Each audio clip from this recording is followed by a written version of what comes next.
Hi, let's talk common sense politics in relation to immigration. Our federal government has lost its common sense in running our government. The government has not only lost its common sense, it's lost its focus on where to lead our country. As I've said before, common sense politics should be approached with four main goals. One, maintain our economic growth at 3% or above to give all Americans an equal opportunity. Two, keep our nation secure here and abroad, providing a safe environment to grow and to prosper. Three, to foster the ideals of the American family, leading to law-abiding citizens that follow our laws to protect all citizens' lives and property. And four, to make America a powerhouse of education, so all Americans can have the opportunity to succeed and participate in the American dream. Our government has lost its common sense in its approach to immigration. Managing our immigration issues is a large part of keeping our second goal of maintaining our national security here and abroad. Tony Blair said, "A simple way to take measure of a country is to look at how many want in and how many want out." We have millions that not only want in, they're already here, and they're here illegally, and none want out. However, I do not believe deporting all illegal immigrants follows our approach to common sense.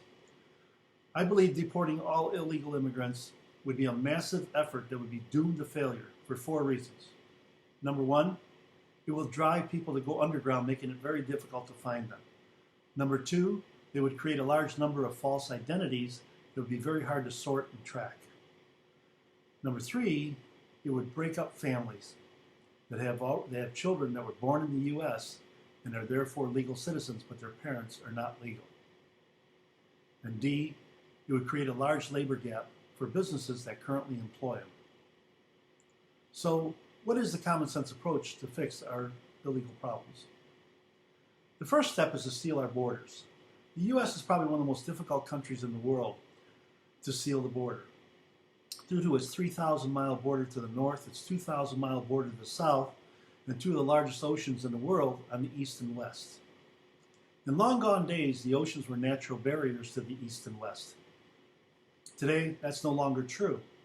The only way to seal the east and west coast is to increase the size and the scope of the Coast Guard, and to significantly increase the use of electronic surveillance to identify potential human trafficking.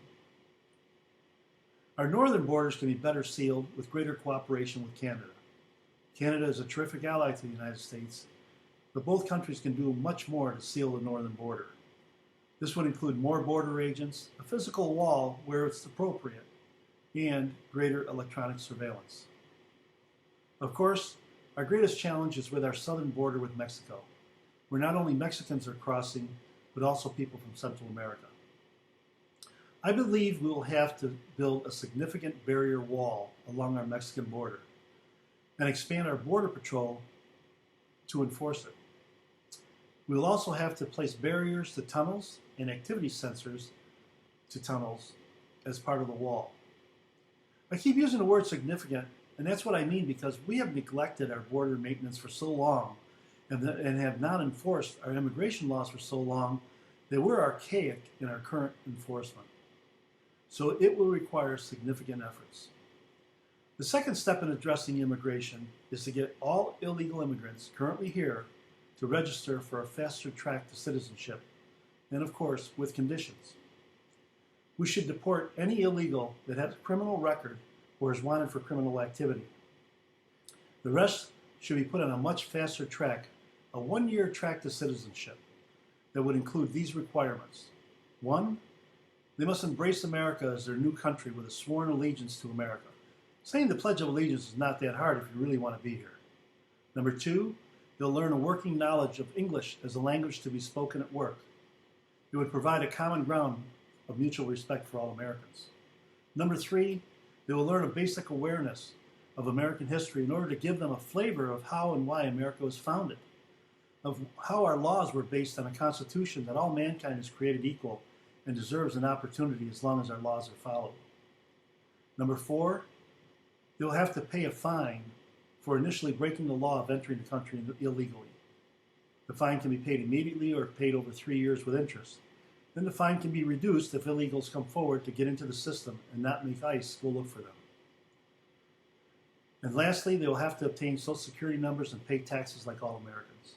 Upon completion, they will be granted U.S. citizenship. The results are in the production of great Americans, proud Americans, striving for success, working within the economy, and paying their taxes.